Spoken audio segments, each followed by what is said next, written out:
अस्सलामु अलैकुम वरहमतुल्लाहि वबरकातुहू। अब्दुल करीम आज़ाद मुखातिब हूँ। आज की वीडियो ख़ास तौर पे जो कीमियागर भाई हैं या कीमियागर दोस्त जो कीमिया का शौक़ रखते हैं, ख़ास तौर पे उनके लिए है। तो तरीका पारे के कायम का है कि पारे को आसानी के साथ कैसे बावज़न कायम किया जाए। इसके लिए हमें दो चीज़ों की ज़रूरत होगी, पारा और सुरख काई।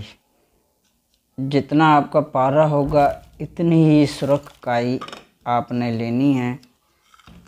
दोनों को अच्छी तरह खरल कर लेना है। जब अच्छी तरह खरल जैसा कि कजली होती है इस तरह बन जाए तो उस वक्त 2 प्यालों के अंदर बंद करके इसके जौहर लेने हैं। याद रहे कि यहाँ पर इसके जौहर जिस तरह आम हम सिंबल फार, रस कपूर, दार चिकना वगैरह के जिस तरह जौहर लेते हैं तो सारे जौहर जैसा ऊपर आ जाते हैं, इसमें ऐसा नहीं होता। आधा हिस्सा नीचे रह जाता है, आधा हिस्सा ऊपर आ जाता है। तो इस तरह आपने जौहर लेने तकरीबन 3 घंटे तक दरमियानी आग पे पकाना है, ज़्यादा आग भी नहीं देनी है।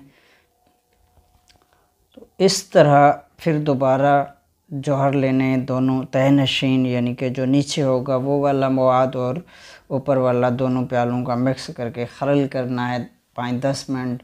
उसके बाद दोबारा जौहर लेने हैं। इसी तरह 3 मरतबा यहाँ पर जौहर लिए जाते हैं तो ये तीसरी मरतबा तहनशीन हो जाता है, जो कि इस तरह का होता है। ये है तहनशीन जौहर पारा और सुरख काई का। तो इस कलर में ये बरामद होता है। ये वैसे ये लाइटिंग की वजह से इसका कलर ज़रा सफ़ेदी माइल नज़र आता है, लेकिन ये ऑरेंज सुर्खी माइल ऑरेंज कलर में होता है। तो इस तरह के जौहर बरामद होंगे। इन जौहरों को दोबारा खरल करना है और वज़न कर लेना है। जितना आपके जौहर का वज़न है इतने वज़न के बराबर आपने गंधक लेनी है और इसको किसी मिट्टी के बर्तन में यानी कि रोगनी बर्तन में डालकर इसको हल्की आंच पे इसको गर्म करना है ताकि ये पिघल जाए। जब ये पिघल जाए तो इसमें से जो जौहर हमने बनाकर लाए हैं इसमें से रत्ती रत्ती यानी कि एक एक चुटकी इस पिघलती हुई गंधक में शामिल करते जाना है। इस तरह करके जितने भी जौहर हैं सारे इस पिघलती हुई गंधक में शामिल कर लेने हैं। फिर आग बंद कर देनी है और इसको ठंडा होने दें। जब ठंडा हो जाए तो सबको खरल कर लें, यानी गंधक और ये जौहर ये सारे अच्छी तरह इनको खरल कर लें। अब 5 ग्राम चांदी का बुरादा और 5 ग्राम तांबे का बुरादा, इन दोनों को मिक्स कर लें, खरल कर लें। और जो जौहर और गंधक, जौहर से जो हमने गंधक बनाई, ये पिसा हुआ जितना भी मवाद है इसमें डालकर यानी कि बुरादा चांदी और बुरादा तांबा में डालकर अच्छी तरह खरल कर लें। और इसमें 1 अंडे की जर्दी कोशिश कीजिए, अगर देसी अंडे की जर्दी मिल जाए तो ठीक है, वरना फार्मी भी इस्तेमाल किया जा सकता है, कोई हर्ज नहीं। तो अंडे की बॉयल की हुई जर्दी यानी कि उबाल कर पकाई हुई जर्दी वो इसमें शामिल करके अच्छी तरह खरल करके ये एक पेस्ट बन जाएगा। अब इस पेस्ट को किसी भी छोटे कप वगैरह में या चाइना डिश कोठाली वगैरह में, याद रहे या तो कप होना चाहिए या चाइना डिश कोठाली होनी चाहिए, इसमें बंद करके इसको, छोटा कप होना चाहिए, बड़ा कप होगा फिर भी मसला बनेगा। छोटा हो जैसे बच्चों के लिए छोटे कप होते हैं, खिलौना टाइप जो कप होते हैं या इस तरह खिलौना टाइप जो चीज़ें होती है बच्चों की, वो तो उनमें से बंद करके इसको हल्की फुल्की कपड़ोटी करके खुश्क होने के बाद 100 ग्राम उपलों की आग देनी है। इसको छोटे छोटे टुकड़े करके उपलों के उसके दरमियान रख कर बस ऐसे ही ऊपर थोड़े बहुत देकर इसको आग लगा देनी है। जब ये आग ठंडी हो जाए तो यहाँ से निकाल कर फिर इसी तरह अंडे की जो जर्दी है वो डालकर खरल करके फिर बंद करके इसको फिर दोबारा 150 ग्राम की आग दी जाएगी।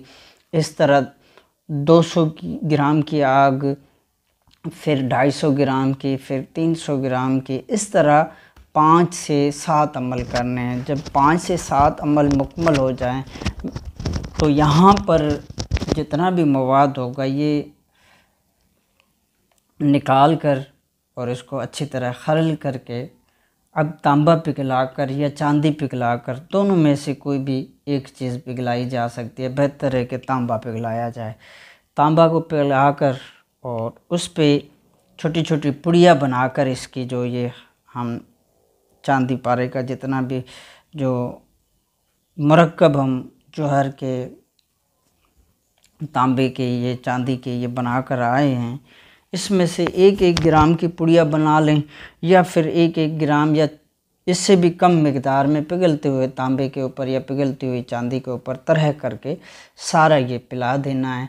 और इसके जब ये मुकम्मल पिला दें उसके बाद इसके छर्रे कर लें। छर्रे करने के बाद इसको तेज़ाब से किरास करें। तेज़ाब से किरास करने के बाद इसमें पानी डालकर और किसी रबड़ के बर्तन में रख दें। इसके अंदर तांबे का पतरा रख दें और इसे छोड़ दें। कम बेश इसे 24 से 30 घंटे के लिए छोड़ दें। चाहें तो इसमें नमक थोड़ा बहुत शामिल कर सकते हैं पानी के अंदर, तो 1-2 चुटकी नमक की डालकर छोड़ दें इसको।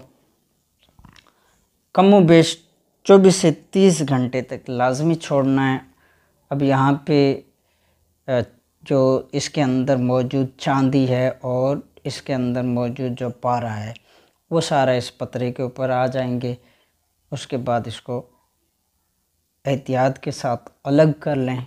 जैसे शहद का छत्ता बन जाता है इस तरह ये एक छत्ता सा बन जाएगा। तो इसको एहतियात के साथ निकाल कर पानी वगैरह से निचोड़ कर और इसे चरख दें।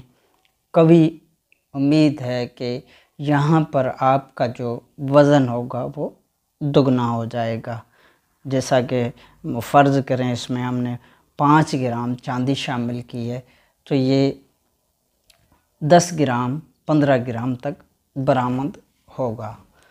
तो यहाँ तक जौहर तक मैंने करके तजुर्बा किया है। बस वक्त की कमी की वजह से, मसरूफियात की वजह से आगे का प्रोसीजर नहीं कर पाया, नहीं तो वो भी आप दोस्तों को मुकम्मल दिखाता कि किस तरह किया जाता है। अलबत्ता जौहर तक मैंने ये काम करके काफ़ी अरसे से करीब कोई 1.5-2 साल से महफूज करके रखा हुआ है। वक्त की कमी की वजह से मुकम्मल ना कर पाया।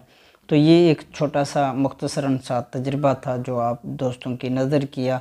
आप मज़ीद इसमें कोई तरमीम करना चाहें या अपनी अक़ल फ़हम के मुताबिक अगर आपको पसंद आए और आपका दिल मुतमईन होता हो तो बना लीजिएगा और